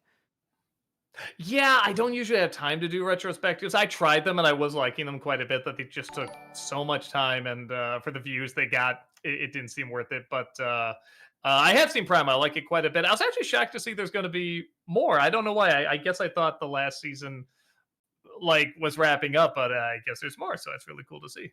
Sean, thank you for the $5 super chat. Heather, why don't you love A Christmas Story? Do you at least think it's better than Elf? Oh yeah, I don't not like A Christmas Story. I do enjoy it. I think it's a good movie. It's just my family, we didn't grow up watching it a ton. I really only saw it for the first time when I was in college. We didn't watch it. And so I just don't have the same kind of nostalgic attachment to it that I think other people do. But yeah, it's good. It's fine. It's just not one of my go-tos, you know? I know, guys. Thank you for that 68-month subscription over on Twitch. Welcome back. Thank you. Appreciate that. In a year with really good Stephen King movies, which would you consider the best? Monkey, Long Walk, Running Man, or Life of Chuck? Objectively, Life of Chuck is probably the best, but I think I like The Long Walk the most. Even then, it's pretty close. Life of Chuck was really trying something pretty new, so that was kind of exciting with that. The Long Walk just did what it had to do so perfectly. I'll say Long Walk, but it's pretty close. JL, thank you for the 1,000 bits in Kingdom Hearts. What do you think of Sora and Riku's relationship? Riku's the friend, right? Yes, correct. Because like I said, I'm a visual person, so when I see him again, it all kind of comes back. Good. I thought, and this is always, again, kind of the idea is that in the first game, he kind of turns a little too quickly, but it kind of took me a minute to get an idea what kind of storytelling it was doing. So when I got more used to that, I liked the relationship a little bit more between them as the games went on. So yeah, I dig it. I like it. Shouting Joker, thank you for the 500 bits. I don't know if anyone told you, in Cat in the Hat, the reason why they cut a scene where he's swinging on a swing is because he's trying to be in his happy place while in pain. Okay, man, I didn't get that at all. The most I could put together is that he got hit so hard that it just spawned the strangest image he could think of. That was like the closest I could think of, and even then, that wasn't right. It was just so bizarre. Um, then is Rookie. Thank you so much for saying something. For some reason, your super chat did not get added to my list. But yeah, Oh thank you no! for your $10 super chat. That was like right at the beginning of stream there. Hey y'all, it's my birthday! Happy Happy birthday! birthday! My question is, with all the actors on actors interviews going on at the moment, what two actors would you like to see together, and what would you want them to discuss? Like just like an actor on actor kind of thing, like talking Yeah, to each yeah, other yeah, kind of yeah. thing. Wait, I don't know. I'm trying to like the ones I usually like hearing from are usually like directors and writers. Not to say I don't like hearing from actors. I do. Maybe something like Bruce Campbell and somebody. Let me see, because Bruce Campbell's pretty entertaining. Maybe I just said I don't like listening to this guy, but Bruce Campbell and Quentin Tarantino, I think, would be kind of fun because I could just see Bruce Campbell just kind of like almost getting annoyed, kind of keeping up with him a little bit. I think that might be pretty funny. Shouting Joker, thank you for the 500 bits. I don't know if anyone told. Oh, I just read that. Sorry. Minnesota Superstars, thank you for the $5 super chat. Hey, Critic, aren't you so sad there's no Home Alone to review this year? Oh, heartbroken. Oh my god. Why aren't they making more sequels? I don't understand. Sean, thank you for the $5 super chat. Heather, what are your favorite Christmas movies and specials? We always go back to Muppet Christmas Carol every year. We've been watching a lot of National Lampoon's Christmas Vacation a lot more Yeah, recently. That's a great one. I love that one. Growing up, we were a big Rankin Bass household. Watched all those specials growing up. And also, for some reason, my family was obsessed with Babes in Toyland, the one with little Keanu Reeves and Drew Barrymore. It's not a good movie, but I have a lot of nostalgia associated with it. Strider Jason, thank you for the 500 bits. Mr. Walker, have you thought about making a video about the Paw Patrol movie? It doesn't have to be a nostalgia critic.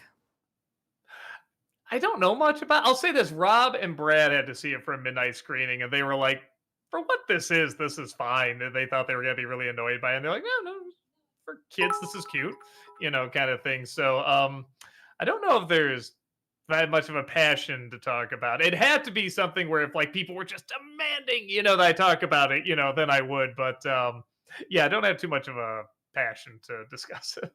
James, thank you for the $10 super chat. I saw Zootopia 2 on the 7th and loved it better than 1. Also, the area buried under snow draws from real life cases of destroyed neighborhoods and towns of black people made into lakes. Interesting. I didn't know that. Yeah, I thought that was just something made up for the movie. Very interesting. Movie Mike, thank you for the 500 bits. In the Spider Man games, which first battle do you like more? Peter versus the Kingpin or Miles and Peter versus the Sandman? Sandman, that was so cool. Just when you're like, this is the first battle. Oh man, this is so cool. The Disney Nerd, thank you for the $5 super chat. John Cena is officially retired from professional wrestling. I cried like a kid watching his childhood end right before his eyes. Thank you, Cena. Yeah,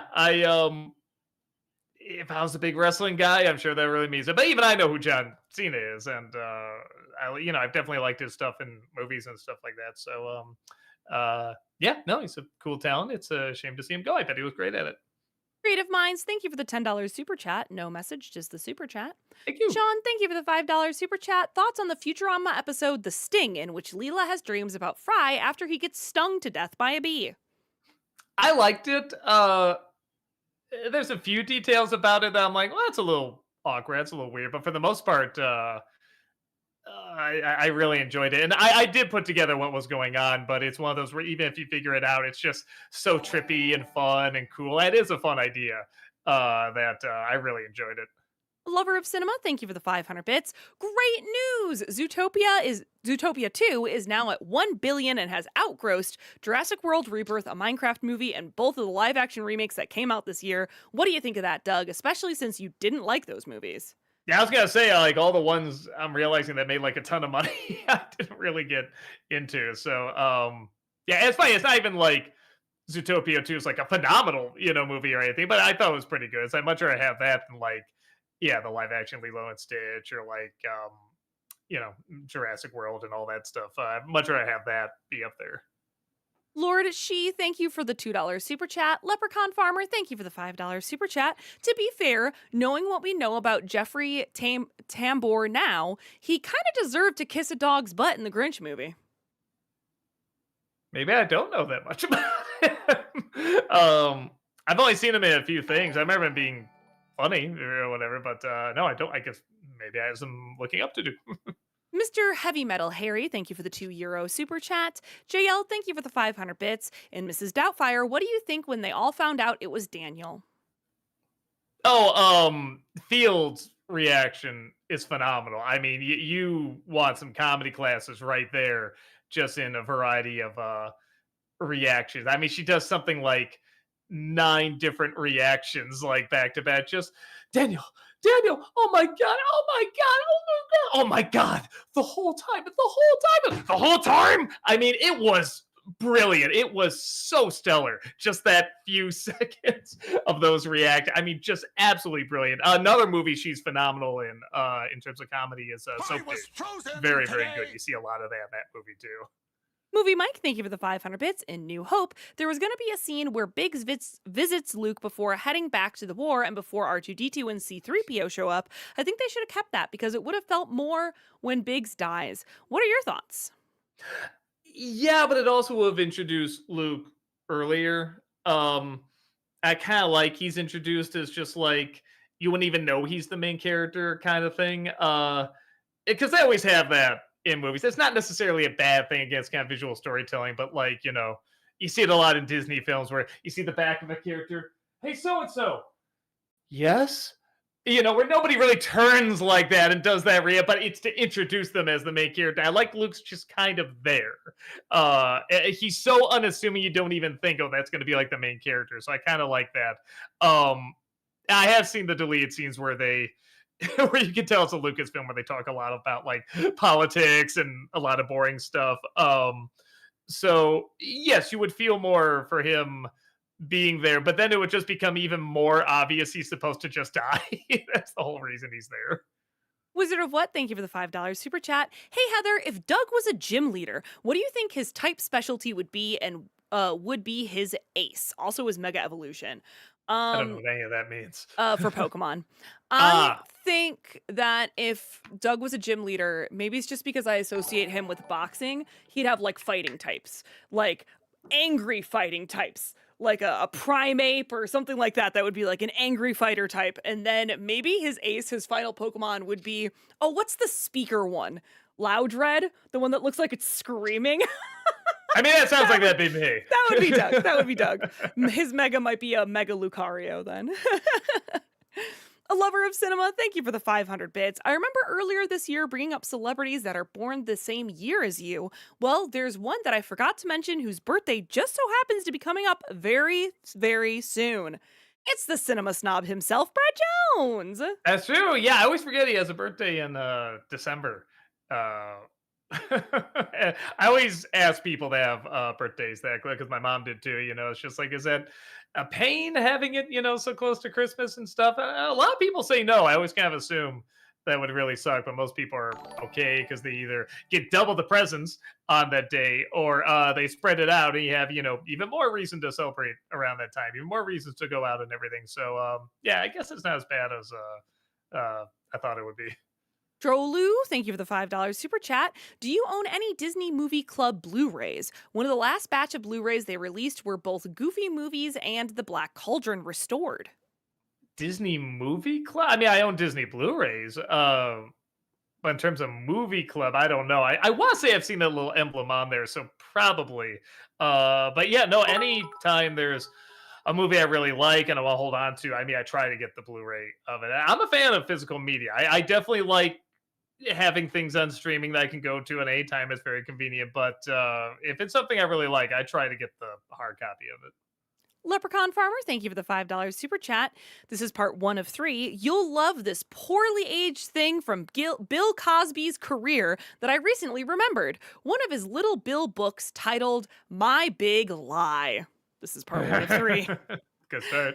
Sean, thank you for the $5 super chat. Peter Green was Zed in Pulp Fiction. I'm surprised you didn't get the reference. And he was also Dorian in The Mask. He passed away last weekend. You know, I heard Green Zed like Peter, and then like almost like a comma, some Green Zed in there. I got confused there. No, I did see it. You know, it's funny. I of course knew him from The Mask. I didn't know he was in Pulp Fiction until he passed away. And then they're like, yeah, he's the guy that I guess I don't want to give anything away, but goes down into the basement and blah blah blah, all that. I was just like, oh, I didn't even recognize that was him. I also remember him from Usual Suspects. He only has a bit part, but he's pretty cool in that. Yeah, no, I remember for what he had to play and everything. He always did a good job.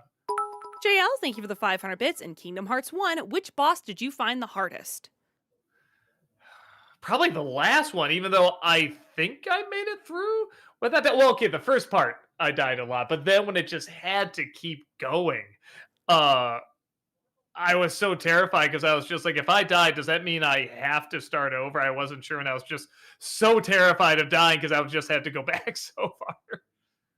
What up, JD? Thank you for the $5 super chat. Did you know there's not 1, not 2, but 3 Michael Jackson biopics? Would be nice to review them all before the theatrical film and then compare them all. I don't think I'll have time. But again, are we talking about? I know there's a TV movie.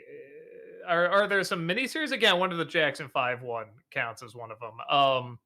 I did see the Jackson 5. I saw a little bit of the TV one that came out. It was like a year after he did the thing where he was dangling the kid outside the balcony, and it was not a good movie. The other one I don't know about, so maybe I should look into that. Alexander, thank you for the 500 bits. How would you rank these Josh Brolin roles? No Country for Old Men, Sicario, Infinity War, and Weapons. I didn't see Sicario, but let me see. I know it's gonna sound weird, but I probably would put Infinity War at number one because he took a character. It's all these effects, and he was so hyped up for so long that people just assume, well, there's no way you can deliver on it. Just they overhyped him too much, and he did, and he really turned out a really well written, really well acted performance. Then probably No Country for Old Men, and then Weapons. Which I know it sounds so weird to say, but I really thought he was really good in that. Leprechaun Farmer, thank you for the $5 super chat. This is part 2 of 3. Little Bill comes late one night, so he lies about getting in a stranger's van to give him directions. His dad is then about to call the police. To be continued. Dot. Jager, thank you for the $5 super chat. If you're a Christmas Carol sucker and purist, then you should watch Diesel's Ghostly Christmas, a Thomas the Tank Engine take on a Christmas Carol. I'll try to look into it. Lover of cinema, thank you for the 500 bits. A while back when I brought up the idea of doing Madagascar month for next March and doing all 4 movies, you asked if there are 2 Penguin movies or not. I can confirm that there's only 1. There's only one. Okay. Yeah, it might not be a bad idea to have on there, Madagascar. I like the idea of opening it up to like the YouTube members about which one to do and have them vote on it. So maybe I'll have that be one of them. The Disney Nerd, thank you for the $5 super chat. Any chance of you playing the Knights of the Old Republic games with Fate of the Old Republic coming? We were going to at some point, right? Or something got delayed? Yeah. Something So like they that? were going to do a whole remake of Knights of the Old Republic, and then it got delayed or kind of struck down. But I mean, you could still play an older port of KOTOR. So we might, maybe when we do the next game, which will be in 2 years after I'm done playing Final Fantasy, we might put that up for a vote. Movie Mike, thank you for the 500 bits. Which Tarantino friendship do you like more? Christoph Waltz and Jamie Foxx in Django, or Brad Pitt and Leonardo DiCaprio in Once Upon a Time in Hollywood? That's rough. Probably Pitt and DiCaprio. I just like that dichotomy a little bit more. In so many respects, they are so the opposite. Um, that I don't know. I like the way Pitt stays around. He is like he sticks up for his friend constantly in that, even though he knows he's kind of an egomaniac in many respects, he's kind of a smaller dude in many respects. Um, it just makes me fascinated by him more and their friendship more. Trip Corey, thank you for the $5 super chat. Where were you last Wednesday, and how old were you when you found out there's no Santa? Right now, thanks, man. Yeah, jeez. Spoilers. I want to say maybe third or fourth grade. I don't know what age that is, but it was around then. Like 8 or 9. Yeah, thereabout. And I was out of town. Sadly, I wasn't able to do the Q&A then. Leprechaun Farmer, thank you for the $5 super chat. This is part 3 of 3. Little Bill, not wanting to repeat his lie to the cops, confesses to making it all up, and as punishment, they make him copy The Boy Who Cried Wolf. Like you said, eighth grade. Jason, thank you for the $10 super chat. When helped Don Bluth promote the Dragon's Lair movie, do you know any information if the movie is moving forward or not, and how did that collaboration come together? I saw he was doing crowdfunding for it, so I shared on my Facebook, and then they said they weren't getting the money they needed on that site, so they're going to another one. And want to use me because they saw I got a lot of attention towards them. They wanted to see if I could do a video on it. I'm like, well, if you really want attention, we got to work it into an NC video. So that worked out really well. And what's the first half of the question? I'm sorry. If you know any information about if the movie is Oh, moving forward. I know they did I don't know what you call it, the little proof of concept. I know they did that. As far as I know, it's not moving forward, but I know Ryan Reynolds did reach out. I mean, this is something that's in like his biography. And I don't know if they're still talking about it, but they were in talks. I hope that goes through. I love to see something where you got Ryan Reynolds doing it, but then there's like animated sections in there that he does. I think that'd be pretty cool. Ted, thank you for the $10 super chat. How about a review of bad films with great soundtracks, such as Queen of the Damned, Running Man, Zilla 98? I kind of like Running Man. And a lot of people say they really like. Well, okay, here's the other question too. Are you talking about score or soundtrack? If you're talking about sound, I mean, because they're very, very different. Soundtrack is like the songs. The score is like the music composed for the movie.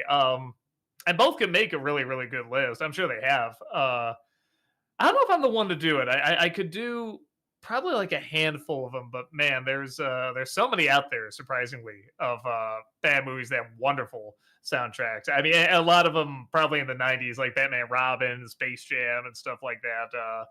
And yeah, actually, Godzilla '98, the actual soundtrack itself, not the score, but the soundtrack, has a lot of really, really good stuff. Mega Guy, thank you for the $14 super chat. I don't think it's the dinosaurs as much as it is the brand name for why the Jurassic films are successful. Why? Because every other dino related media nobody sees or talks about unless it's Jurassic. Yeah, it is weird they haven't made other dinosaur movies outside of Jurassic Park, because I feel like they would look at how well they're doing without really trying in terms of the script department, and try to make more. That is a little weird. They haven't tried something with that. Whitetail, thank you for the $2 super chat. Matt Gamer, thank you for the 500 bits. Doug, I want to tell you and the CA crew, thank you for another wonderful year full of laughter. From your NC videos to the weekly streams, even while powering through your medical condition, you somehow managed to bring a smile to all of us watching. Merry Christmas and Happy New Year to you, the CA crew, and my fellow chatters. Oh my god, so kind of you to say. Thank you so much. Thank you for watching for so long, for such incredibly kind words. Creative Minds, thank you for the $10 super chat. Love your stuff. Will we ever get a Frasier review? There's a few shows where I'm kind of like, it'd be interesting to do like a review on them, but I don't think I could do a nostalgia critic on them. It would just take up too much time. Maybe like a kind of half vlog, half edited review kind of thing, kind of like a Disney December. Because I'm watching Batman Beyond right now and I'm thinking, like, yeah, I could really talk a bit about this and be pretty interesting, but it's just finding time for it. So probably not, but I could if I really wanted to sit down and do it. I want to talk about this. I could. I think it could be interesting. But that's the thing too. I don't know how many people would tune in to it. Brady, thank you for the $5 super chat. Which Die Hard movie is your favorite? The first, yeah, can't be the original. Strider for Life, thank you for the 500 bits. Nick and Judy would make a great married couple. I will die on that hill. By the way, Merry Christmas and Happy New Year. Back at you. And I don't know. Now that I've seen the second movie, and I didn't know where I fell with them in the first. I still kind of saw them as partners, as friends, and stuff like that. And now I've seen the second movie. I'm kind of even more reserved to that. I feel like they're good partners. Um, but I mean, I'm sure there's more than enough people out there that agree with you. I've probably done fan art and stories on them. Haunted Joker, thank you for the 500 bits. Thoughts on that blockbuster action Christmas movie, Die Hard 2? Possible NC review? I guess I could. The second one I always remember like not being bad. It was just kind of a lot of the oh, it's this again, just at an airport. Um, there were some differences in there, but yeah, I always remember it just being like, all right, kind of thing. So I don't know, probably not, but maybe I should sit down and watch it again. Maybe I'll put it on one more time and be like, oh my god, yeah, I can get material out of this. So we'll see. Movie Mike, thank you for the 500 bits. Have you seen the Robert Zemeckis film Used Cars? No, I heard it's really good. Somebody was just telling me about this movie, and they're just, "Oh my god, it's so good! You gotta see it." And I don't even know if I've heard of it before. So yeah, I definitely got to put that on at some point. Whitetail, thank you for the $5 super chat. Did you grow up watching White Christmas, Miracle on 34th Street, or It's a Wonderful Life? I did grow up watching Miracle on 34th, the original. Um, it's a Wonderful Life. I didn't watch until man, like I think near the beginning of doing the NC. Somehow I missed it all these years, and I did love it, like everybody said. And White Christmas, I'm not a fan of. Man, I love the opening. I love the ending. Everything with the general is great. Everything else, I don't get into at all, man. Not at all. It's a great soundtrack, but yeah. Aside from that, I find it boring and even kind of annoying at times. The Minnesota Superstars, thank you for the $2 super chat. Deshaun, thank you for the $10 super chat. Doug, perhaps next year you can do a review of Bah Humduck, a Looney Tunes Christmas. It's a Christmas Carol film, but with Looney Tunes and Daffy Duck as Ebenezer Scrooge. I think Brad did it. Maybe I can. It's one of those where I've never actually seen the whole thing. It's another where I've just seen clips, so maybe I can check it out someday. Methuselah Honeysuckle, thank you for the $5 super chat. Tolkien and C.S. Lewis saw Snow White in theaters, and oddly, neither liked it. Tolkien, for one, wrote on how he thought Disney made stories too morally simple. I know what he's talking about, but that I think that's the idea for those stories. You can have that. As long as it's done well, and I think Snow White is done very well. But I'm not surprised if somebody watches it and it's just like, oh, is this it? Just princess runs into a forest, you know, witch chases after her, prince kisses her, they live happily after. I mean, yeah, that's technically it, but again, the artistry, the emotional storytelling of it, the pacing, and all that, like that's where you know the beauty of it really comes in. AOTV, thank you for the $5 super chat. SpongeBob's Search for SquarePants has a 90% on Rotten Tomatoes. Avatar Fire and Act has 70%. Didn't see that coming. Avatar, I could probably see. I haven't seen either movie, so I shouldn't say. But hearing more and more people kind of say, like, yeah, this one's the weakest of the Avatar movies. Like, I bet it's gonna go lower. That's my guess, but I could be wrong. But no, it's nice seeing SpongeBob get good reviews because I think aside from the first movie, I don't know if any of the other ones got good reviews. So it's nice to see. Honestly, when I saw the trailer, I'm just like, we're still making these, but it's nice to see, I guess, some new life or good writing or something is interjecting in there. JL, thank you for the 500 bits. Doug, if you could replay Kingdom Hearts, how would you play them differently? Uh, Probably use more magic and stuff like that, like Heather and pretty much all of chat would say. Especially after playing Final Fantasy now, I feel like I have a much better idea about how it's supposed to work and everything. So, yeah, I probably utilize that more. Hyperdevil Fangirl Boner, thank you for the 500 bits. This is part 1 of 2. I'm going to tell a story about the time Doug made me cry 3 times in one day. Back in 2016, I watched the Christmas with the Cranks review for the first time, the ending of which made me cry. Usually, when that happens, I try to watch something funny after, so I watched the Christmas Story 2 review. The ending Hmm. of that also made me cry somehow. To be continued. And then he went to Nutcracker 3D. And I'm like, oh, damn it, sorry. Headshot, thank you for the $5 super chat. Have you ever seen the Grinch musical on Peacock? I have, and my favorite line from that Grinch is kept my social distance before it was cool. uh, no, and it's funny. I do usually try to see those really kitschy live performances of like stage shows. Um, yeah, I think I saw what I saw. I saw a little bit of Sound of Music, only because my brother was like, "You got to see how bad this is." And then when they did Peter Pan with Walking His Hook, I'm like, "Okay, they know what they're doing. I gotta watch this." I had a ball with that. I saw that awful Christmas Story live. That was so terrible. I haven't seen any of the others though. I'm curious to see The Wiz. I'm curious to see Rocky Horror. I'm a little curious about The Grinch too. Hyperdevil Fangirl Boner, thank you for the 500 bits. This is part 2 of 2. After that, I saw an NC video titled The Worst Christmas Special Ever, and I thought, something with that title has to be funny. There's no way that's gonna make me cry, right? Long story short, didn't work. I was a blubbery mess by the time that video ended. Well, definitely don't watch the Nutcracker 3D though, because that'll definitely happen. Yeah, man, you must have just stumbled onto all the sentimental ones there. So, well, thank you, and I'm sorry I made you cry. Movie Mike, thank you for the 500 bits. In Shawshank, what is your favorite Red and Andy moment? um, Red is I'm not sure, honestly. It's been so long since I've seen that movie. okay. I was gonna say, it's like I feel like that's got to be Morgan. For some reason, I forgot that was his name in that. Trying to think. I don't know why when he's talking about how he got him beers up there working on, the roof and everything, is that they were the finest beers we ever had.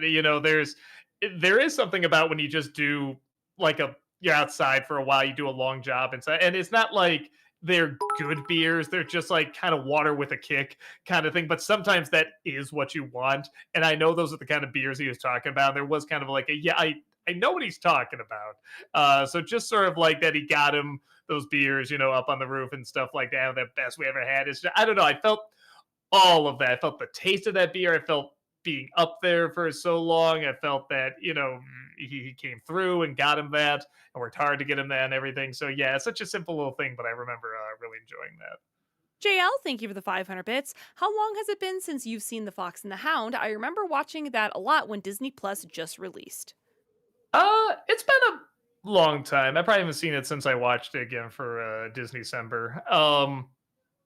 It's one of those movies I get the feeling I would like the ending a lot more now. And I did like the ending quite a bit. I remember it being really powerful and everything, but I just get a feeling with the quiet of it and just the sound effects and everything and that the image that everybody remembers from that movie.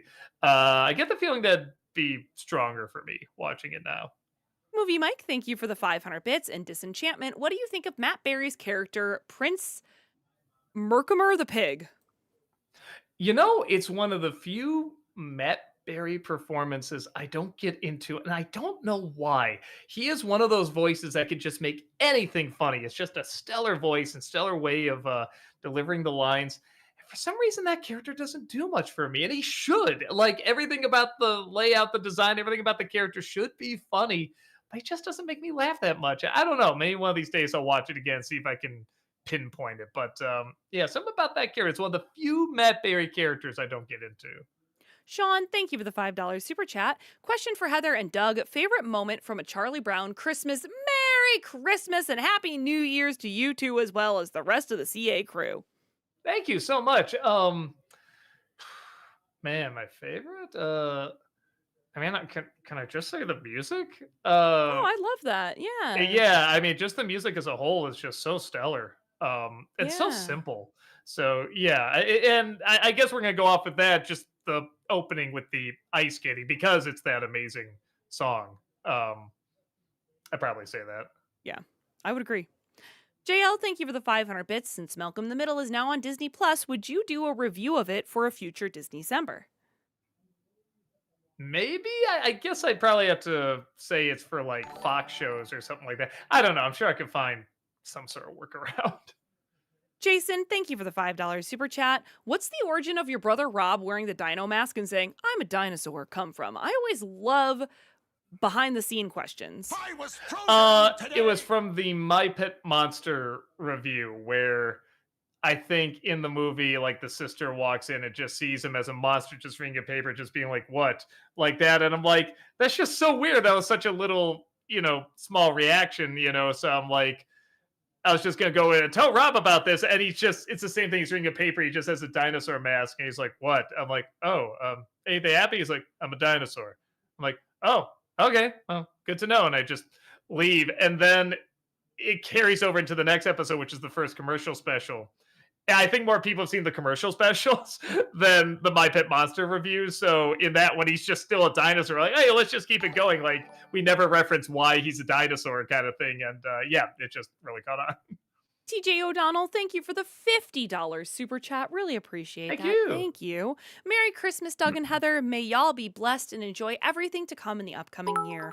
Also, what director would you like to have see an animated film from? Christopher Nolan, Quentin Tarantino, or Stanley Kubrick? Oh, Kubrick.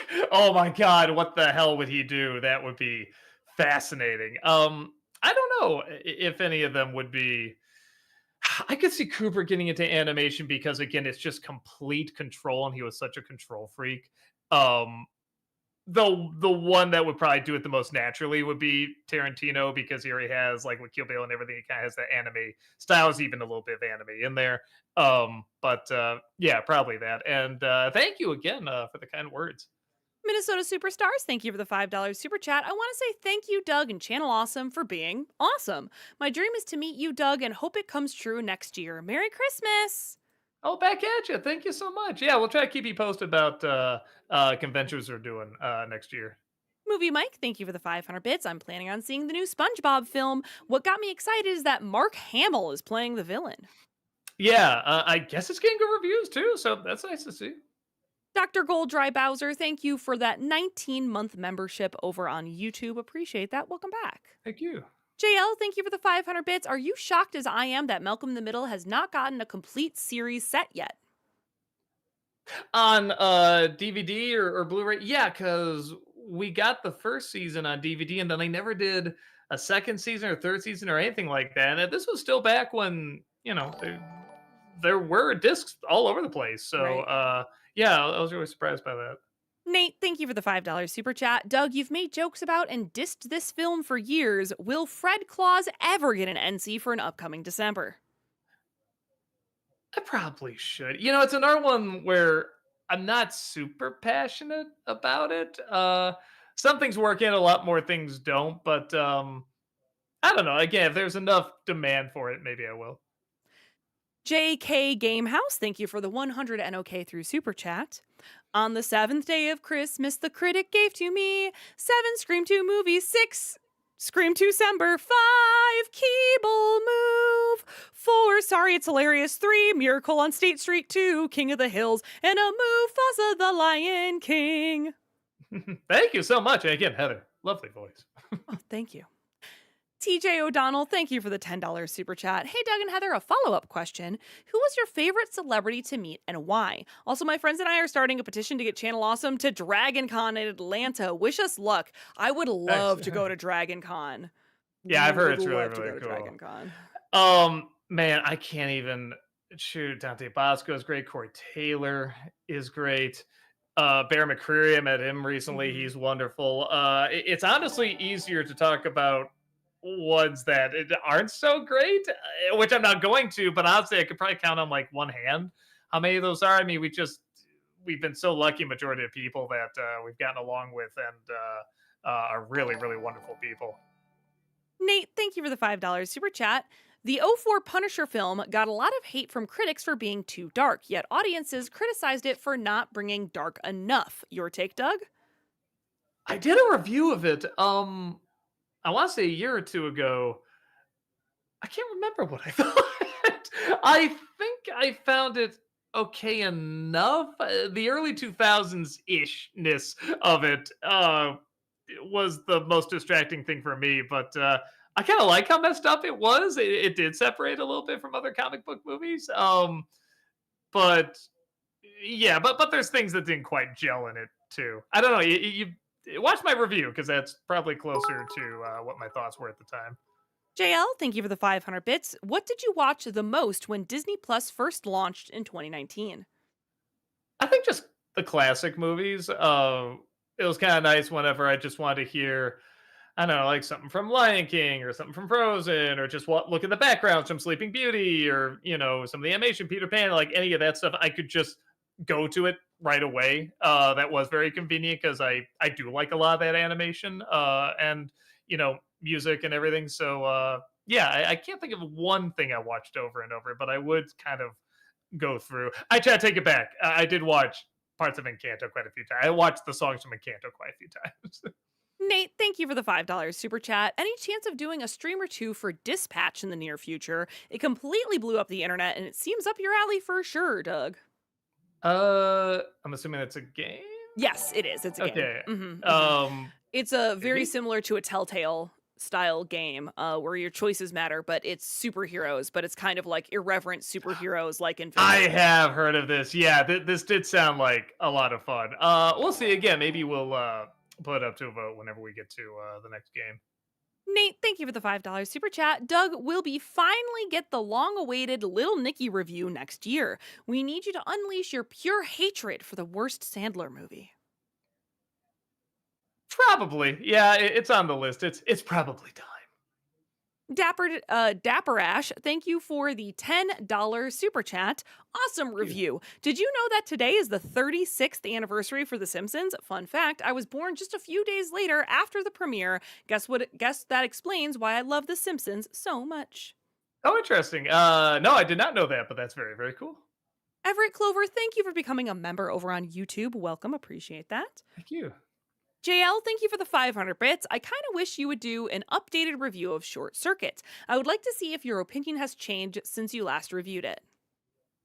I don't know if it would change that much, but maybe. I don't know. I can't see anyone demanding that necessarily, but I'm very liking those movies. Okay, I mean they're great nostalgia cheese, so I'm always kind of a soft spot for them for that. Matthew, thank you for the $5 super chat. Doug, would you ever come to Canada? Oh yeah, I've come there several times. I've done conventions out there and everything. Yeah, if you ever want us there again, just go to a convention, say, hey, we want them there, and maybe we'll come out there. Magic Pez, thank you for the $5 super chat. And also for the future, I see that you put a question down here later in the chat. Please put your question in the actual super chat submission. We're just towards the end here, so I can actually see it. But if this happened in the middle, I just would not have been able to see it. Have you thought about maybe looking at some of Michael J. Fox's lesser known films like Secret of My Success?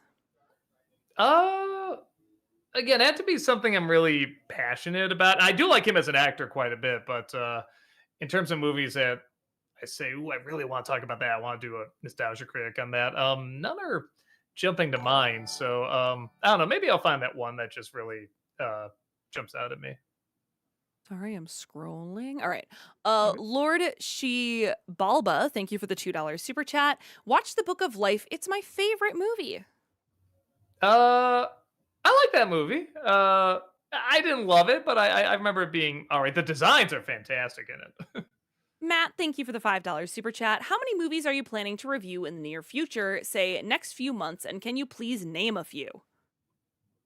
I mean, honestly, especially at this time of year, it's just getting through December. It's kind of like what Heather said, just making it to Christmas. So I do have a few planned for January. Again, kind of smaller ones. I don't know if they'd be like a big deal, or not, or if they have a following. So I'm kind of taking a risk. I'm in January, not taking a risk. I'm doing it then because if it does well, great. If not, well, it's January. The ads are always back then in January anyway. So yeah, I don't want to give them away.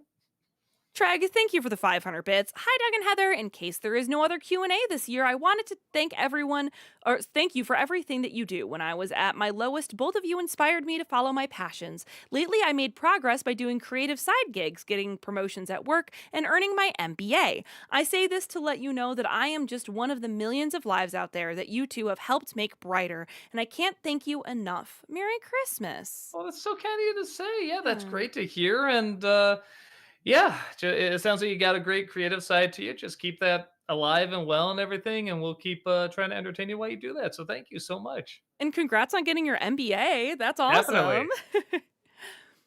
Brady, thank you for the $10 super chat. Controversial opinion. I think Jeremy Irons' character is a slightly better villain, the Alan Rickman. He pushed McClane both physically and mentally and came closer to winning. I can see that. There's a lot of similarities for obvious reasons. I remember the accent being a little distracting. But I remember him being pretty fun and having some good lines in there. Mr. Heavy Metal Harry, thank you for the €2 super chat. What's your favorite Ozzy slash Black Sabbath song? Man, so this is another one of those things where I say, like, I did grow up with metal music, but it was very much like 90s metal music. So obviously I know who Ozzy Osbourne was. Sadly, I gotta say that now. But Mhm. in terms of like Black Sabbath and